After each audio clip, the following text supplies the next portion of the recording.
السلام علیکم ورحمۃ اللہ وبرکاتہ۔ بسم اللہ والصلاۃ والسلام علی رسول اللہ، اما بعد اعوذ باللہ السمیع العلیم من الشیطان الرجیم، بسم اللہ الرحمن الرحیم۔ جس طرح کے ناظرین دیکھ رہے ہیں، ہمارے ساتھ محترم فضیلت الشیخ حضرت مولانا قاری عمر دراز صاحب حافظہ اللہ الحمدللہ موجود ہیں۔ تو سب سے پہلے میں یہ جاننا چاہتا ہوں، اور ہماری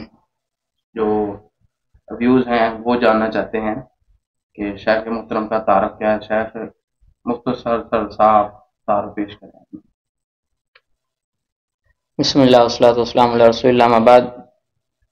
سب سے پہلے تو آپ کا شکریہ کہ آپ نے ہمیں مدعو کیا اور دعوت دی۔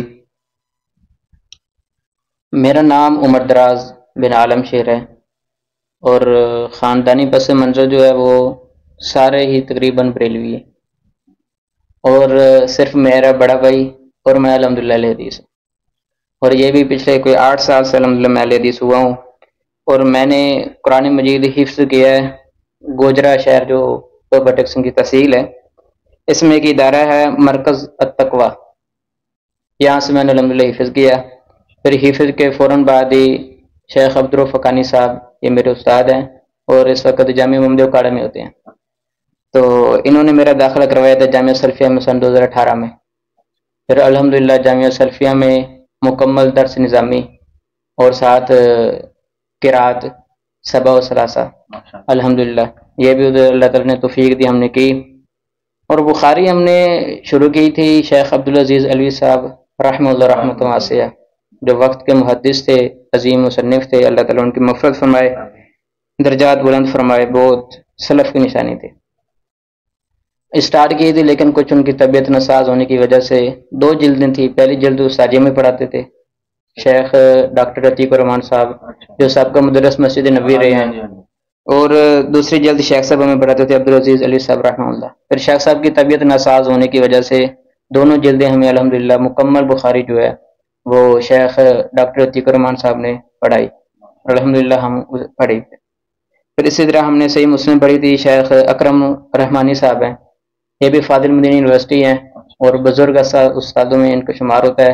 اور فاضل آدمی ہیں، اللہ تعالیٰ ان کو صحت و عافیت، ابھی بھی جامعہ میں ہوتے ہیں اور صحیح مسلم پڑھا رہے ہیں۔ اسی طرح جامع ترمذی جو ہے یہ بھی ہم نے ڈاکٹر عتیق الرحمان صاحب سے پڑھی تھی، اور الحمدللہ ہمیں یہ اعزاز ہے کہ ڈاکٹر صاحب سے ہم نے اصول فقہ اور اصول حدیث کا بھی کچھ حصہ پڑھا، اور اسی طرح جامع ترمذی اور صحیح بخاری ہم نے ڈاکٹر صاحب سے پڑھی، اور اللہ تعالیٰ نے ان کو جو ملکہ دیا ہے، اور انہوں نے پی ایچ ڈی بھی دور تخصص جو ہے وہ حدیث میں کیا ہے، اور اس جی ڈاکٹر عتیق الرحمان صاحب، مفتی عتیق الرحمان علوی صاحب، جی تو ہم نے الحمدللہ ان سے کیا۔ پھر اسی طرح ہمارے استادوں میں بڑے اساتذہ کا شمار ہوتا ہے، جیسے شیخ نجیب اللہ طارق صاحب ہیں، اور قرآن مجید ہم نے ترجمہ ان سے پڑھا، اور اسی طرح شیخ ندیم صاحب ہیں، ندیم شہباز صاحب فاضل مدینہ یونیورسٹی ہیں، اور اسی طرح مولانا ادریس سلفی صاحب ہیں، ادب کے ماشاءاللہ کمال استاد ہیں، ان کے بارے میں کہا جاتا تھا کہ یہ علم کا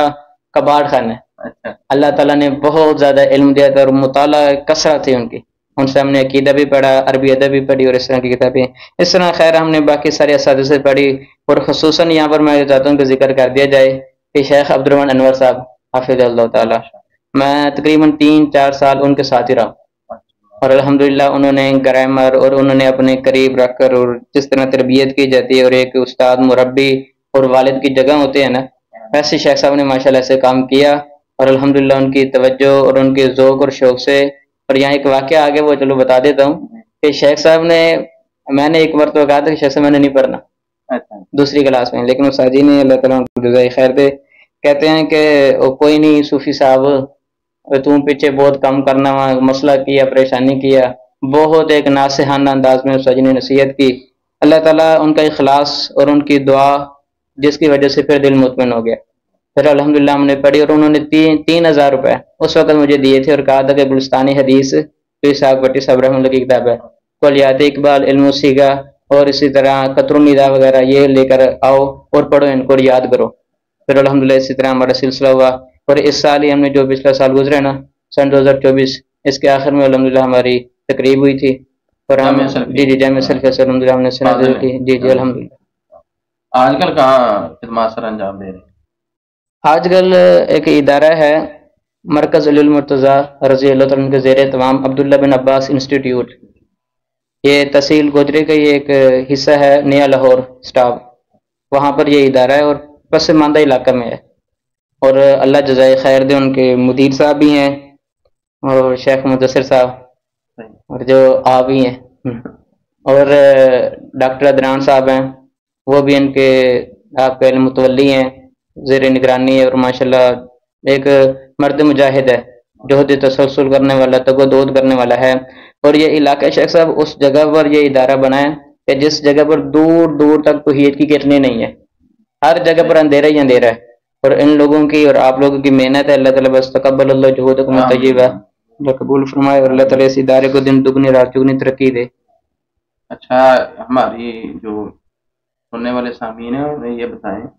کہ سوشل میڈیا پر آنے کی ضرورت کیا پیش آئی، اہمیت کیا ہے، یہ آپ ذرا بتا دیں۔ یہ سامعین و ناظرین یہ جانتے ہیں کہ اس دور میں سوشل میڈیا کی اہمیت کا انکار نہیں کیا جا سکتا۔ یہ دور بہت زیادہ ترقی اور ٹیکنالوجی کے دور ہے، اور سوشل میڈیا کے فوائد بھی ہیں، نقصانات بھی ہیں۔ اور ایک دور تھا، ویسے تاریخ بنو امیہ میں ہم پڑھتے ہیں، یا پہلے مسلمانوں کو جب عروج پڑھتے ہیں نا، اس وقت کتابوں کے ساتھ لگاؤ بہت تھا کہ ہر آدمی بغداد میں ہو، قرازہ میں ہو، یا اندلس اسپین وغیرہ میں، ان کی اپنی اپنی لائبریری ہوتی تھی۔ لیکن دور حاضر میں کیونکہ ہر کسی کے پاس موبائل ہے، ٹچ ہے، اور یہی اس کی وجہ ہے کہ وہ اکثر وقت جو ہے وہ سوشل میڈیا پر دیتے ہیں۔ اور سوشل میڈیا کی آنے کی ایک اہم ضرورت یہ ہے کہ ہم نے دیکھا ہے کہ ہمارے ہی الحمدللہ شیوخ میں، جن سے ہم نے اگر سے ڈائریکٹ استفادہ نہیں کیا لیکن ان کے دروس استفادے کی ہیں، ہم نے دیکھا کہ اس کی اہمیت بہت ہے، فائدہ بہت ہے۔ جیسے شیخ ابو یحییٰ نور پوری صاحب حفظہ اللہ وسلم اللہ، انہوں نے بہت کام کیا، ان کی وجہ سے لوگ بہت سارے راہ ہدایت پر آئے۔ اور اسی طرح شیخ مفتی عتیق الرحمن علوی صاحب، وہ جو لاہور میں مرکز انس بن مالک میں ہوتے ہیں، اللہ تعالیٰ ان کو جزائے خیر دے، ان کی وجہ سے بھی بہت، اصل میں دیکھیں کہ اس دور میں فتنوں کا دور ہے۔ آپ علیہ الصلوۃ والسلام کی وہ حدیث ہمیں سمجھ آتی ہے کہ آپ نے فرمایا تھا بادروا بالاعمال فتنا کقطع اللیل المظلم یصبح الرجل مؤمنا ویمسی کافرا او یمسی مؤمنا ویصبح کافرا، کہ دن بدن فتنے بڑھ رہے، ابھی ایک فتنہ ختم نہیں ہوتا دوسرے فتنہ سر اٹھا لیتا ہے۔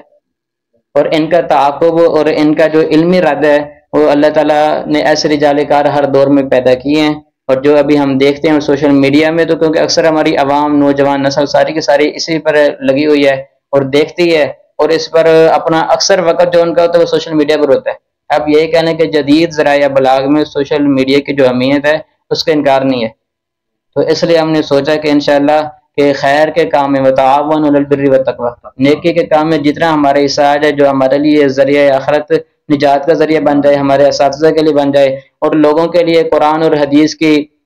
تعلیم سیکھنے کا ایک ذریعہ بن جائے، اور ہم اس میں اگر آ جائیں تو سیدنا علی رضی اللہ تعالیٰ کو رسول اللہ صلی اللہ علیہ وسلم نے فرمایا تھا نا، لَأَن يَهْدِيَ اللَّهُ بِكَ رَجُلًا وَاحِدًا خَيْرٌ لَكَ مِنْ حُمْرِ النِّعَمِ، کہ ایک جو آدمی تیری وجہ سے ہدایت پہ آ جائے، سیدنا علی رضی اللہ عنہ کا، کہ وہ تیرے لیے کئی سرخ اونٹوں سے بہتر ہے۔ تو انشاءاللہ یہ، کیونکہ ہم ہمیشہ ہمارا جو منہج ہے وہ سلف کا منہج ہے، ہم نے کبھی بھی ایسی بات نہیں کی جو قرآن اور حدیث جس کی تائید نہ کرتی ہے۔ تو اس لیے انشاءاللہ ہم نے سوچا کہ تاکہ جہاں پر دو فرق باطلہ والے جو ہیں کہ جو سوشل میڈیا پر غلط استعمال کر کے لوگوں کے عقائد و نظریات خراب کر رہے ہیں، لوگوں کو حدیث کے خلاف کر رہے ہیں، قرآن کے خلاف کر رہے ہیں، اسلام کے خلاف کر رہے ہیں۔ اور یہاں پر ایک میں بات بتاتا ہوں، ایک کتاب ہے النفوذ الیہودی فی الاجہزۃ الاعلامیہ والمؤسسات الدولیہ، یہ فؤاد بن سید عبد الرحمن الرفاعی ہیں، کہ اس وقت پورے سوشل میڈیا پر کنٹرول جو ہے وہ یہودیوں کا ہے، اور وہی خبر وہ دیتے ہیں جو ان کی اپنی منشا کی ہوتی ہے، اپنی خواہش کے مطابق ہوتی ہے، اور اسلام کے خلاف ہوتی ہے، کیونکہ یہودی کبھی بھی اسلام کے قائل نہیں نہ رہے۔ تو اس لیے ہم نے سوچا کہ انشاءاللہ اس پر آ کر تاکہ وہ اس اہمیت کو جانتے ہوئے تاکہ لوگوں کی ایک اصلاح کا ذریعہ بن سکے۔ اچھا، القدس اسٹوڈیو کے اغراض کیا ہیں، مقاصد کیا ہیں، یہ ذرا آپ تھوڑا سا یہ القدس اسٹوڈیو الحمدللہ اس میں پہلے تو جمعے اپلوڈ کیے جاتے تھے، اور مختلف دروس وغیرہ یا مختلف چیزیں اپلوڈ کی جاتی تھی، نشر کی جاتی تھی تاکہ سامعین سنتے بھی تھے الحمدللہ۔ تو ہم نے دیکھا کہ جہاں پر ہم تدریس کرتے ہیں، اپنے بچوں کو قرآن حدیث اور اصول فقہ اصول حدیث کی تعلیم دیتے ہیں، وہاں پر ہمارے ادارہ جو عبداللہ بن عباس انسٹیٹیوٹ ہے رضی اللہ عنہ، تو ان کے بیسیکلی مقاصد میں ہم نے سوچا کہ جدید ذرائع ابلاغ جو ہے نا، اس میں جیسے میں نے سوشل میڈیا کی پہلی بات کی ہے، اس کے اندر بہت ضرورت ہے اس کی. تو ہمارے ایک پوری کمیٹی انہوں نے بیٹھ کر یہ سوچا کہ جیسے دور حاضر میں اس چیز کی ضرورت ہے اور بہت زیادہ لوگ اس کی طرف مائل ہو رہے ہیں، تو اس کو اپلوڈ کیا جائے اور اس کو آگے لوگوں تک پھیلایا جائے. یہ جو میڈیا ہے یہ تو ہر چھوٹے بڑے کے پاس یعنی موبائل میں جی جی جی جی. تو انشاءاللہ اسے یہی ایک غرض لے کر آئے ہیں تاکہ جدید مسائل جو ہیں یا دور حاضر کے فتنے ہیں انشاءاللہ اس پر بھی بات چیت کی جائے. کیا دور حاضر میں جو فتنے ہیں ان کا تعاقب کیا جائے گا یا صرف اصلاحی پروگرام جیسے پہلے اپلوڈ کیے جاتے تھے ویسے ہی لوڈ ہوں گے؟ جی نہیں، انشاءاللہ ہماری پوری سوچ ہے، اللہ تعالیٰ ہماری نصرت فرمائے، مدد فرمائے کہ اس میں اس القدس جو ہم نے اسٹوڈیو بنایا ہے یا پہلے سے جو چل رہا ہے، اس کے اندر انشاءاللہ علمی ردود جیسے منکرین حدیث ہے ان کا تعاقب کیا جائے گا. ابھی دیکھیں نا کہ اس سوشل میڈیا کی وجہ سے ہماری عوام کے اندر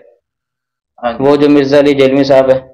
ان کی وجہ سے کتنے زیادہ فتنے پھیلے، کتنے لوگ ہیں کہ جو جن کے دلوں میں صحابہ کرام رضوان اللہ علیہم اجمعین جیسی مطہر ہستیوں کی انہوں نے جناب نفرت کو بھر دی. تو انشاءاللہ ہم دفاع صحابہ کے لیے بھی کریں گے کام، منکرین حدیث پہ بھی کریں گے. ادھر ویسے بھی جو علاقہ ہے نا نیا لاہور، اس میں منکرین حدیث، منکرین عذاب قبر وہ موجود ہیں. جی جی. تو انشاءاللہ ہم اس کا بھرپور، کیونکہ ہمارے پاس کوئی ایسا مسئلہ نہیں ہے کہ جس کے اوپر ہمارے پاس دلائل نہ ہو، مستند ہمارے پاس قرآن احادیث کے دلائل موجود ہیں، تو انشاءاللہ ہم ان کا تعاقب بھرپور کریں گے. اور باقی اللہ تعالیٰ کے ہاتھ میں ہدایت ہے. اور ایک جو ریزن جو مجھے سمجھ آئی ہے نا وہ بات ابھی آگے تو کہہ دیتا ہوں. الفوائد میں امام ابن قیم رحمہ اللہ نے بات نقل کی ہے کہ وقت کے بارے میں کہ ہماری قوم کو کہ اکثر موبائل چلاتے اور وقت ضائع کرتی ہے. کیوں نہ ہم کہ جہاں پر انہیں اس طرح کے وہ گانے فلمیں ٹک ٹاک پہ لگے ہوئے ہیں یا غلط عقائد والے سنتے ہیں، نام نہاد ایسے لوگوں کو سنتے کہ جن کا مقصد ہی صرف دین کو، اسلام کو گرانا ہے، دین سے دور کرنا ہے لوگوں کو، کیوں ہم ان کو ایسا پیغام دے جو صحیح قرآن سے صحیح حدیث سے وہ تعلیم دے. اور امام سفیان ثوری رحمہ اللہ کا قول یاد آ گیا کہ وہ کہتے تھے کہ رسول اللہ صلی اللہ علیہ وسلم هو المیزان الاکبر فعلیہ تورد الاشیاء من وافق فهو حق ومن خالف فهو باطل. تو انشاءاللہ ہم جب قرآن حدیث سے ہی دیکھیں گے کہ اس میں حق کیا ہے اور باطل کیا ہے، جب ہمارے پاس سارا کچھ موجود ہے. امام ابن قیم رحمہ اللہ کی میں بات کر رہا تھا الفوائد کے حوالے سے، تو انہوں نے واضح طور پر کیا ہے کہ لأن اضاعۃ الوقت اشد من الموت. لوگوں یہ جو وقت اللہ نے دیا ہے یہ موت سے بھی زیادہ سخت ہے. اس کی ریزن انہوں نے کیا بتائی ہے، وہ کہتے ہیں کہ ان اضاعۃ الوقت تقطعک عن اللہ والدار الاخرہ. وقت کا ضیاع کیا ہے، آپ کو اللہ سے بھی دور کر رہا ہے اور آخرت سے بھی دور کر رہا ہے. لیکن موت یہ کام نہیں کر رہی. موت کیا کر دیا ہے، والموت یقطعک عن الدنیا واہلیہ، صرف دنیا اور اس کے اہل جو ہیں جو رہنے والے ہیں ان سے دور کرے گی. لیکن ہمارے یہاں کیونکہ وقت ہی ضائع، چلے انشاءاللہ دیکھیں گے، قرآن دیکھیں گے، حدیث دیکھیں گے، اور جیسے ہم نے کہا کہ انشاءاللہ تعاقب بھی ہوگا فتنوں کا بھی، اور اصلاحی پروگرامز بھی ہوں گے جیسے ہم پہلے کر رہے ہیں. تو اللہ تعالیٰ سے یہی دعا ہے کہ اللہ تعالیٰ ہمارے اس مقصد کو، اس مشن کو پائے تکمیل پر بھی پہنچائے اور اللہ تعالیٰ ہمیں استقامت بھی دے. اور سامعین اور ناظرین سے بھی یہ التماس ہے کہ کیونکہ ہر کام تعاون کے بغیر نہیں چلتا، اور ان میں سب سے بڑا سامعین اور ناظرین کا یہی تعاون ہے کہ وہ دیکھیں اور قرآن حدیث کے مطابق، کیونکہ کوئی ایسی بات انشاءاللہ نشر نہیں ہوگی اور نہ ہی ہمارا کبھی کسی سلف کا کوئی مسئلہ ایسا نہیں ہوا کہ جو سلف کے منہج سے دور ہو. تو انشاءاللہ اس میں تو یہی اللہ سے دعا کرتے ہیں کہ اللہ تعالیٰ لوگوں کی اصلاح کا ذریعہ بنائے، ہمارے لیے، ہمارے اساتذہ کے لیے ذریعہ نجات بنائے، والدین کے لیے ذریعہ نجات بنائے. تو انشاءاللہ یہی آپ نے ٹائم دیا، اللہ